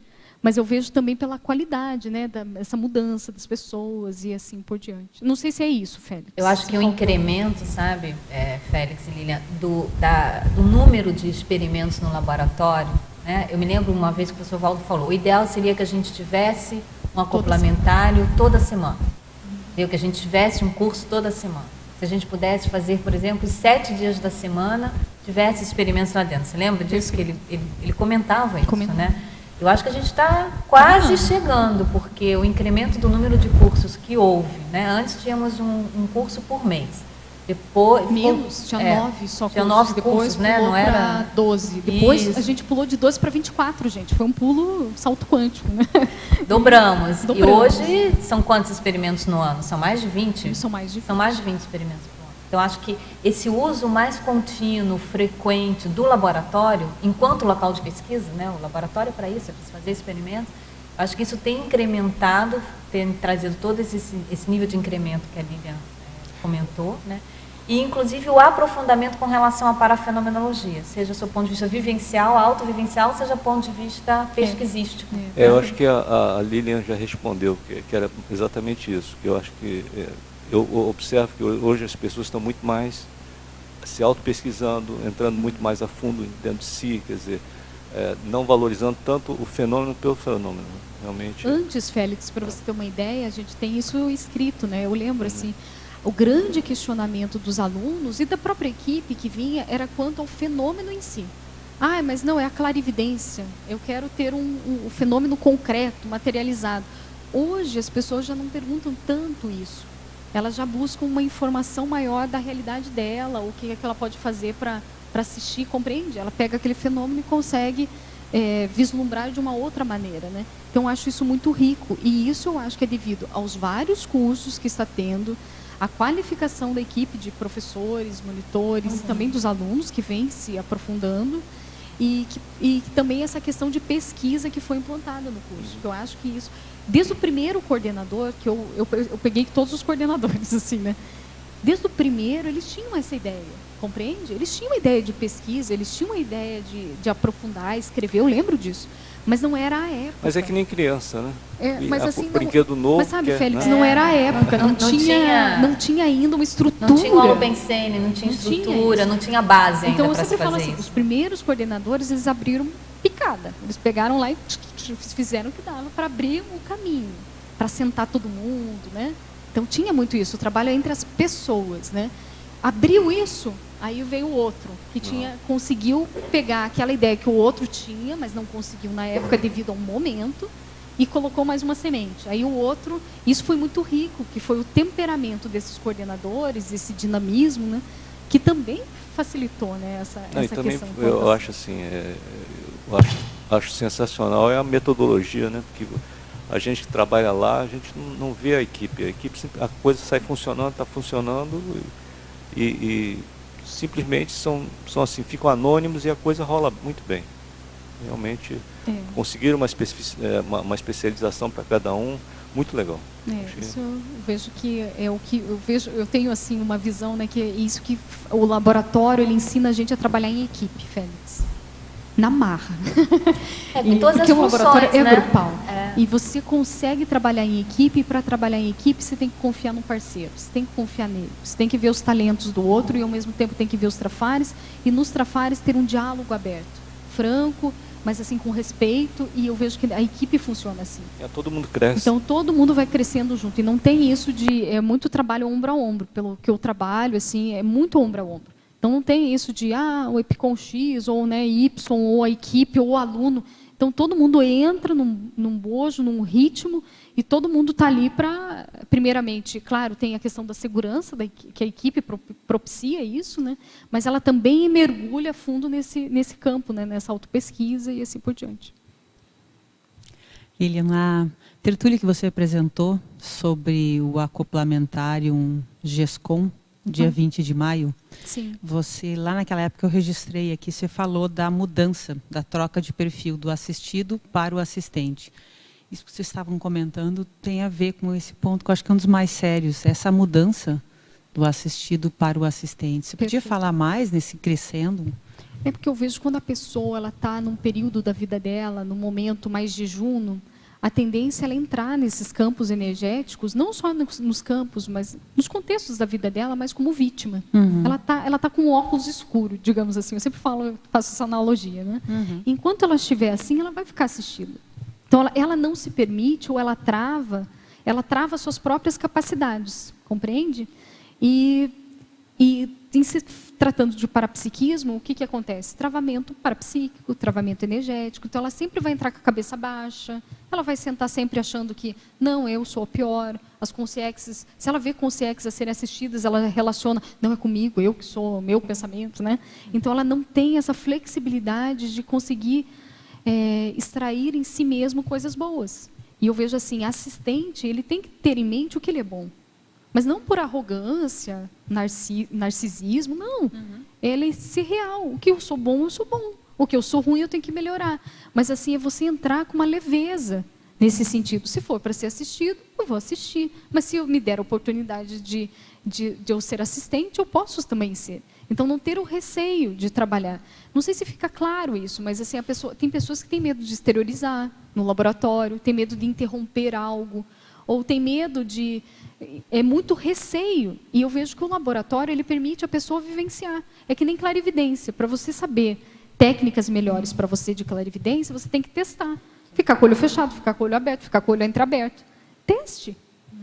O ideal, a equipe passa o que é o melhor, dentro do contexto dos acoplamentos, para ativar a lucidez, que isso é essencial. Então, você senta lá com o EpiCom, vai ficar com os olhos entreabertos para facilitar a sua lucidez, para ver aquilo de uma maneira concreta. Mas você estando, como os demais participantes, você fazer o teste, você vê em você, ganhar segurança nisso. Então, isso é um trabalho que eu vejo que é ombro a ombro. Então, quando a pessoa ela se permite sentir, se permite ver como é que está o acoplamento, se permite interagir com o acoplamento. Então, ela sai dessa questão do assistido e ela vai caminhando como assistente. Chega um ponto, Fabiana, que ela entra no laboratório e o pensamento dela está tão claro, está tão limpo, que ela senta para trabalhar as energias, ela não presta mais atenção no fenômeno em si. Mas ela está mais ligada e conectada com o amparo. Então, às vezes, ela se permite, é só exteriorizar. Sim. Entende? É só exteriorizar. Se ela não tiver fenômeno, está tudo bem. Ela exteriorizou. E ela sabe que ela fez ali. Resgate, que ela fez. Entende? Então, ela fica muito mais disponível para aquele trabalho. Então, isso é muito importante. Parece que o estresse diminui, a ansiedade diminui. E você vai criando essa maturidade, né? Você vai entendendo melhor as nuances das coisas que está acontecendo. Essa virada agora, é interessante de chave. Isso que a Lilian falou, Fabiana, da pessoa ela reconhecer o que ela tem de bom, porque é justamente isso que o assistente vai precisar fazer com relação ao assistido, né? O assistente tem que reconhecer o que o assistido tem de bom para que ele possa fazer o vínculo interassistencial e poder ajudar mais a pessoa.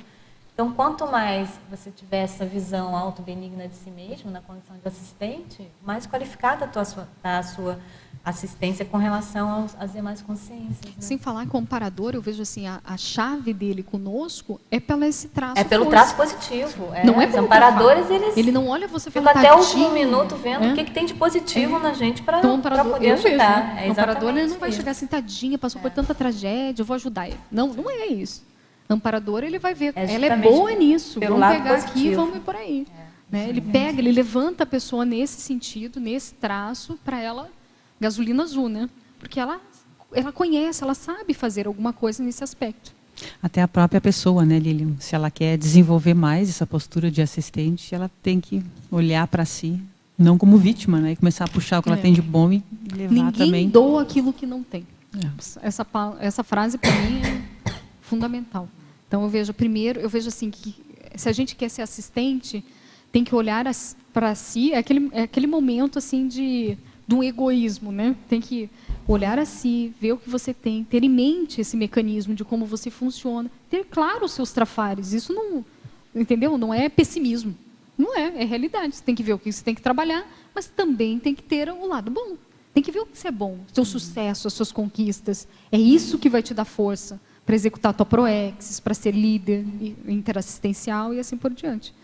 Sim. É nesse sentido que eu falei de eu sair do assistido e virar assistente. Obrigada. Lilian, na pensenologia agora, na página 14, na segunda linha, o que caracteriza os lateropensenes? Perfeito. Pode exemplificar? Eu vou dar um exemplo, assim, até simples. Quando a gente está olhando, olha para qualquer lugar. Todo mundo pode fazer essa atividade, né? Você vai ver que você tem uma visão, óbvio, direcionada para sua frente. Eu estou enxergando a professora Cris, correto? Mas se eu fixar nela, eu consigo ver, ó, minha mão está aqui, correto? Eu consigo ver a ponta do meu dedo mexendo, não consigo? Vocês conseguem? Essa visão periférica, então, né? essa é a visão periférica. Nos fenômenos parapsíquicos ocorre a mesma coisa. Então, a gente tem um foco, muitas vezes está acontecendo ali, tem um vislumbre, né? Tem alguma semimaterialização, está ocorrendo fenômenos. Mas existe aquele fenômeno mais lateralizado, aquelas nuances de fenômenos que estão ocorrendo ao redor, com um grupo que a gente tem que estar atento. Então, nossa atenção tem que ser dividida. Foco e essa visão periférica, para a gente ter uma visão de conjunto. E na página 15, na parafatologia, na terceira linha, de baixo para cima, o teletertuliano pede para você comentar o fenômeno intraconsciencial da visão panorâmica. Tá, essa visão panorâmica é esse zoom que a pessoa tem da sua vida. Então, é quando ela entra num estado de descoincidência maior, aonde ela tem ela vislumbra é como se passasse toda a sua vida num filme. E dentro desse cenário, desse filme, vem muitas coisas da vida presente e lapsos ou fragmentos de questões de vidas passadas.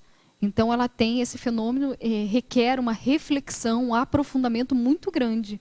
Tem uma técnica que pode otimizar isso, que é aquela reflexão de 5 horas. Ou o laboratório da imobilidade física Vision. Eu já me percebi com um fenômeno muito parecido. Então, é nesse sentido. E ainda na página 15, no item fobiologia, o teletertuliano pede para você falar sobre a raciocinofobia. É um medo de... Qual que é a causa dessa fobia? Bem, raciociniofobia é o medo de raciocinar, é ter lógica, é ver fatos, concretudes naquilo que você está pensando.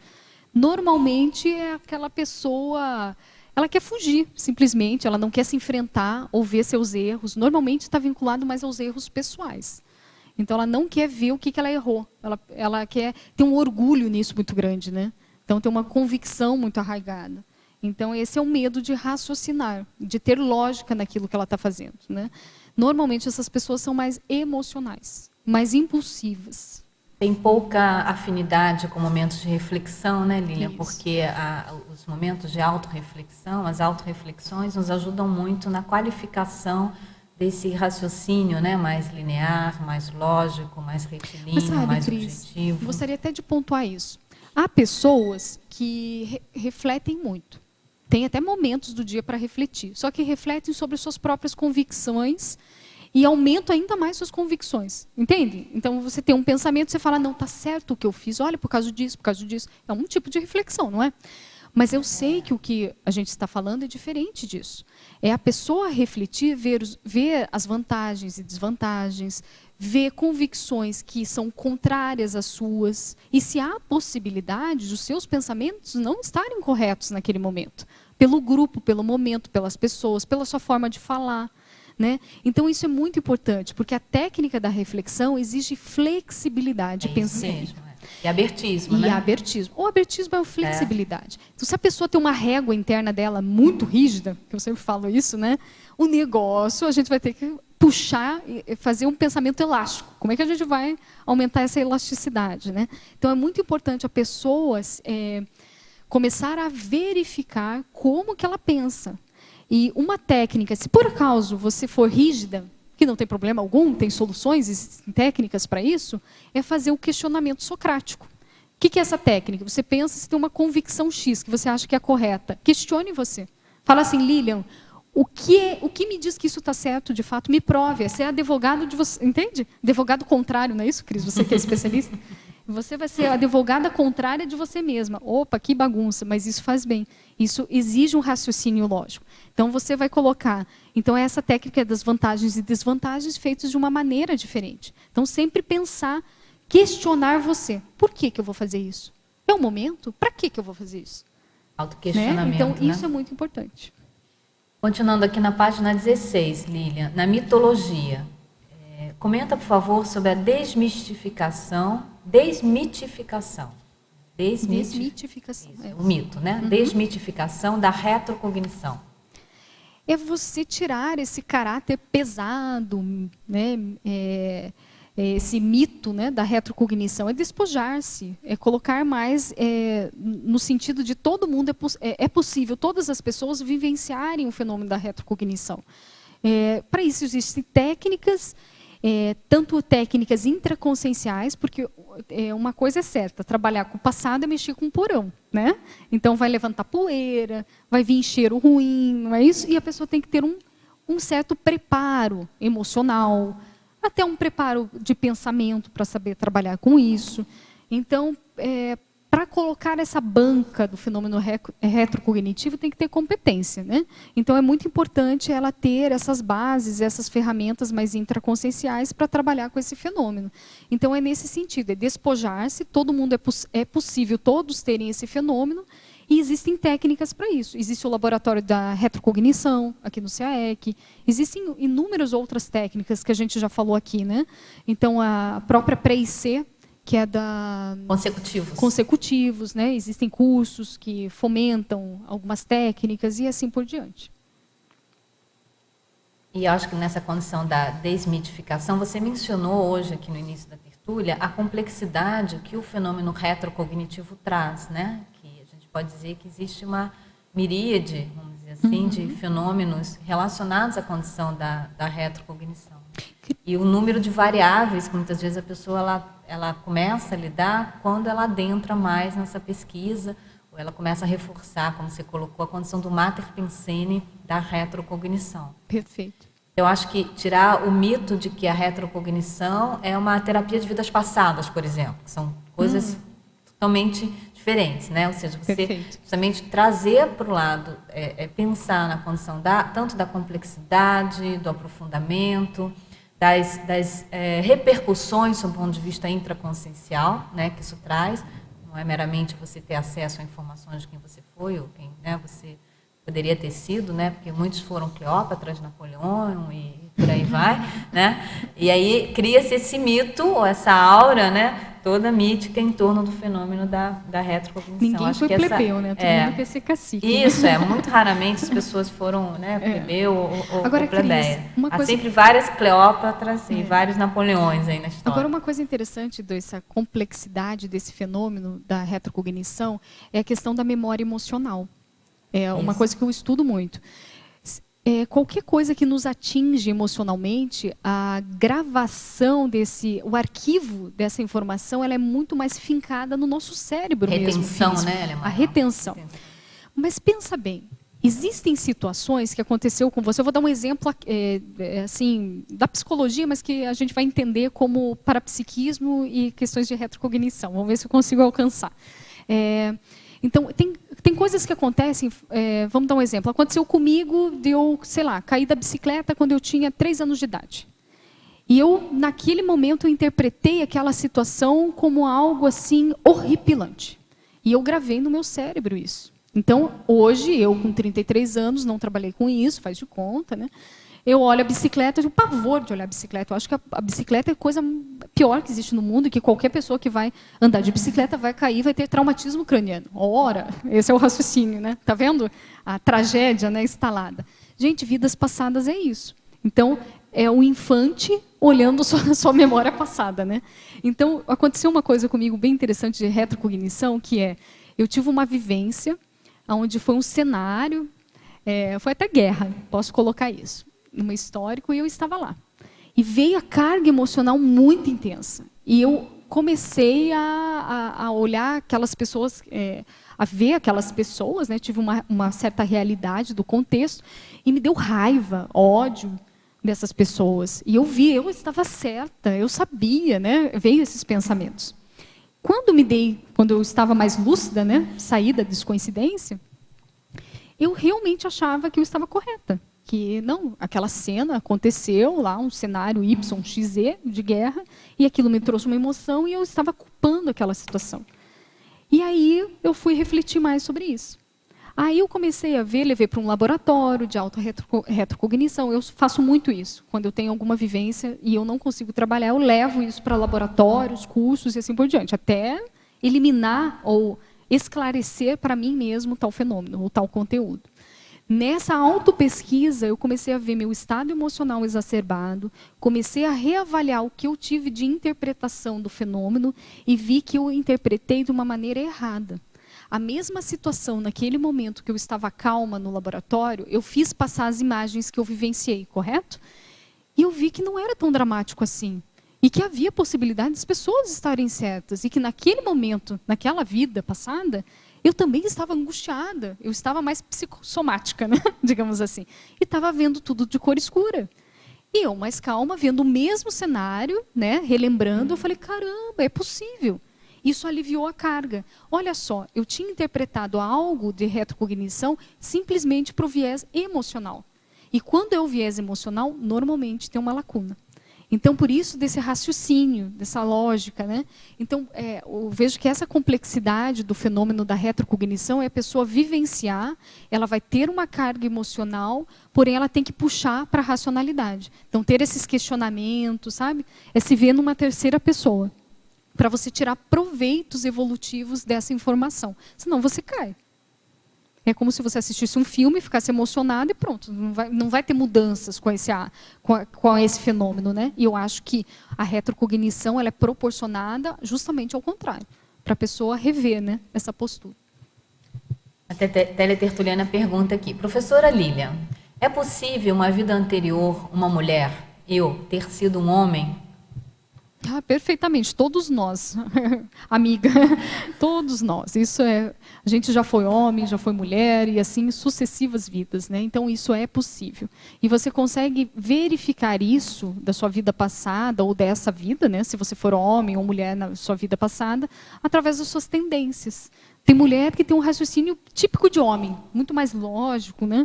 E assim sucessivamente. Então isso exige autopesquisa. E a pessoa ela consegue criar hipóteses para ela, né? A legislogia agora, Lilian, na página 15. Como que funciona a lei do maior esforço aplicada no desenvolvimento da autorretrocognição? É no sentido da pessoa se dedicar ou priorizar a esse fenômeno. Então, eu vejo assim, a questão da consciencioterapia, a própria questão da consciencobaia, ele vai trabalhando, burilando a intraconsciencialidade da pessoa e, pouco a pouco, ela também vai burilando os seus fenômenos parapsíquicos. E quando se faz necessário, quando tem amparo, quando tem um clima positivo, bioenergético, e há necessidade da pessoa compreender os seus mecanismos de temperamento e a sua repercussão para um grupo maior, muitas vezes os amparadores propiciam a ela o fenômeno da retrocognição. Então, mas isso exige passos antes da pessoa. Ela ficar aberta, ela se dispor a ser assistida também numa consciencioterapia, ou ela frequentar, né, buscar esses auxílios para modificar alguns traços, algumas tendências e assim sucessivamente. Então, é nesse sentido, esse maior esforço. O outro lado é aquelas pessoas que já tiveram informações, teve algum fenômeno onde ela se vivenciou num país, ela viu algumas personalidades que são conhecidas na história, e ela começa a ler sobre aquele assunto. Ler. Então, de tanto ela criar esse arcabouço de estudo e pesquisa, a retrocognição ela facilita, ela é otimizada, e assim por diante. Agora, em trinomiologia, Lilian, você pode comentar a observação do trinômio ressoma, retrocognições, pré-cognições? Aqui eu quis fazer uma analogia. Ressoma é a questão do presente, né? Retrocognição é o passado e a pré-cognição é o futuro. Então, é nesse sentido. Nós somos as três coisas ao mesmo tempo, né? Então, o fenômeno ele evidencia o seu passado, o seu presente e, quem sabe, possibilidades e chaves do seu futuro, se você permanecer na mesma reta, né? Ou até pré-cognições no sentido da pessoa poder fazer uma reprogramação, né, da própria vida dela, alinhamento de rotas, né? A pesquisa retrocognitiva acho que tem essa função de também da pessoa poder estabelecer neopatamares, né, evolutivos para ela. Na binomiologia, agora na página 15 ainda, Lilian. Quanto ao binômio abordagem intrafísica, abordagem extrafísica, Como devemos nos preparar para aproveitar ao máximo essas abordagens durante o curso no acoplamentário? Em sua experiência, as consciências calouras encontram mais frequentemente que tipos de dificuldades? Eu vejo que a primeira questão é a pessoa ficar aberta a todas as informações. Então, a todos os sinais, sintomas que repercutir, né, em você, né? Então, isso é muito importante. A pessoa novata, ela fica com muita ansiedade. Então, ela quer tudo ao mesmo tempo, ela tem ansiedade de fazer a técnica do laboratório, ela tem ansiedade de ver como que vai ser o seu rendimento, a sua produtividade energética e parapsíquica. Muita expectativa, Muita né? expectativa. Então, eu vejo que esse é o grande erro de quem está começando. Então, se você entrar assim, vamos ver o que vai dar. Estar disposto, tanto a acertar, errar, a ver o cenário. Então, isso já facilita muita coisa. E no acoplamentário, preste atenção não só nos campos pela manhã, mas também nos debates, no coffee break, as pessoas que você senta ao lado, as pessoas que vêm conversar com você que você não conhece ainda, né? Não nessa vida, né? Mas às vezes você sente afinidade. Então, vá percebendo essas relações, o grupo em que você está participando no laboratório acoplamentário. Eu vejo que normalmente nada é por acaso, né, nesse sentido. E vale a pena pesquisar. Qual que é a temática que você escolheu? Essas pessoas que estão com você têm quais traços em comuns com você? Quais são a afinidade desse grupo? Então, isso é muito importante. Essa é uma abordagem intrafísica que você pode puxar para a abordagem extrafísica, no sentido de associar com as informações dos acoplamentos energéticos, das tuas intuições e assim por diante. Até nas planilhas de autopesquisa, né, Lilian, tem aquela para a pessoa relacionar eventos, né, que aconteceram na semana, né, do curso. Antes da inscrição. Antes da inscrição. Então, já direciona o participante ali a elencar uma série de fatos intrafísicos que ela vai poder fazer o link, né, com as abordagens extrafísicas que ela tem durante o período do laboratório. Muito bom. Agora, na fatologia, Lilian, na página 14, na terceira linha, de baixo para cima, você pode aprofundar como realizar a releitura autobiográfica aproveitando as parapercepções num campo bioenergético otimizado?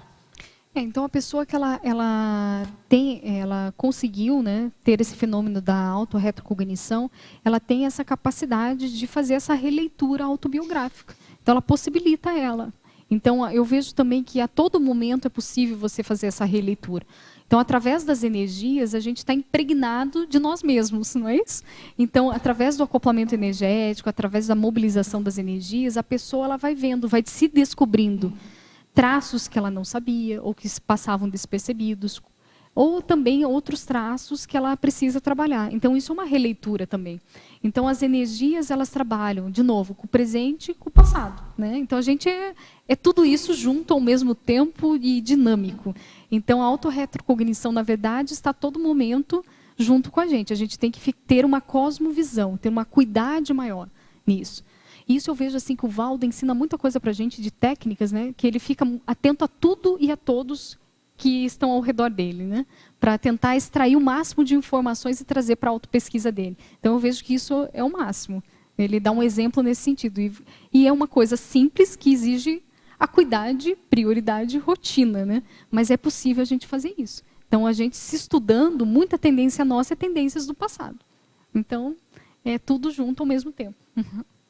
Lilian, meus parabéns mais uma vez pela excelente exposição. É bem interessante que você traz a sua vivência, né? Os seus verbetes são sempre muito ricos de vivências pessoais, então isso ajuda muito. Possivelmente já tem outros no prelo aí, né? Para outros verbetes vindouros. A gente aguarda seus próximos verbetes. Obrigada a participação de todos, tertulianos e teletertulianos. Nossos agradecimentos à equipe e vamos aos nossos comerciais. Obrigado. As pontuações da tertúlia de hoje são 17 assinaturas no livro de presença, 10 perguntas presenciais e 19 perguntas respondidas online. Hoje nós temos 3 recados. O Rômulo, concurso Acoplamentarium, o Amaro, concurso Tenepsologia, Teoria e Prática da Teneps, e a Marta, concurso Energometria. Gostaríamos de convidar todos os presentes e aos teletertulianos justamente para vivenciar a interação aí do Acoplamentário, né, retrocognição, né, que foi discutido hoje no verbete, Quem tem interesse em participar do curso acoplamentário laboratório, vai ter uma turma no final de semana que vem, dia 14 e 15, onde a temática será parapedagogia e os EPICOM serão os professores Rui Bueno e Ana Luísa Rezende. Então, estão todos convidados. Obrigado.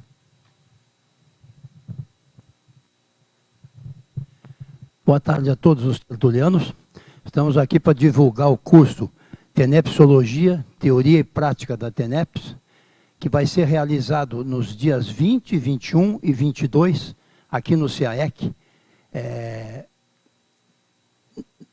E o curso trata especificamente de 3 aulas de 3 horas, cada uma, e ele vai tentar fornecer informações básicas sobre a tarefa energética pessoal, disponibilizar elementos à consciência tenepsista caloura para vivenciar a paratécnica assistencial e qualificar o conhecimento das consciências tenepsáveis e as consciências tenepsistas através do questionamento e dos debates. A aula 1 será Bases da TENEPS, a aula 2 Consolidação da TENEPS e a aula 3 TENEPS Avançada. Os professores serão o Amário Krob e a Valquíria Krob.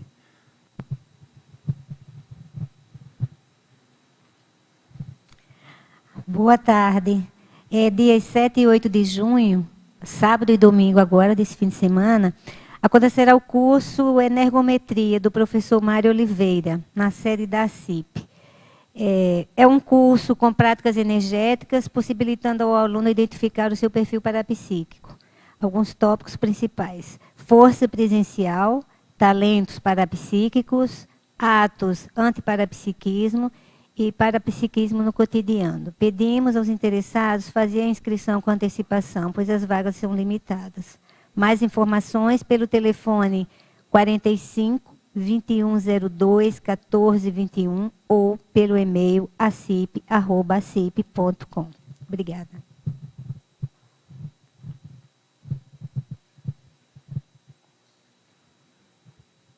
Para amanhã, teremos o verbete Vergonha da Autopensenidade, especialidade Psicossomatologia, com a verbetógrafa Laura Bruna Araújo.